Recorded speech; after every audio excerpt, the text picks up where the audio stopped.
ఏ మాకు దిక్కయ్యా. ఎందుకమ్మా నువ్వు మంచిదానివే, నువ్వు పవిత్రంగా బతికావు, నీతిమంతురాలే, ఊరుకో ప్రభువా. లేదు లేదు, నువ్వు నీతి గలదానివి కదా, నువ్వు మంచిదాన్ని, ఊరుకో ప్రభువా. ఎందుకు అట్లా అంటున్నావు?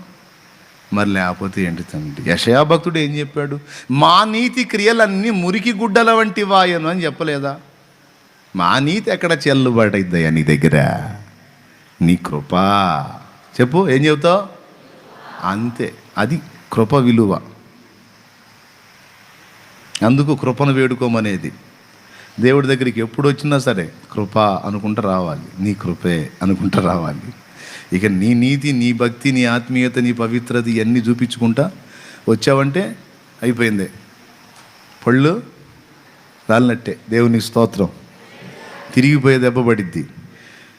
ఏబు ఆ మెట్లోకి వచ్చాడు.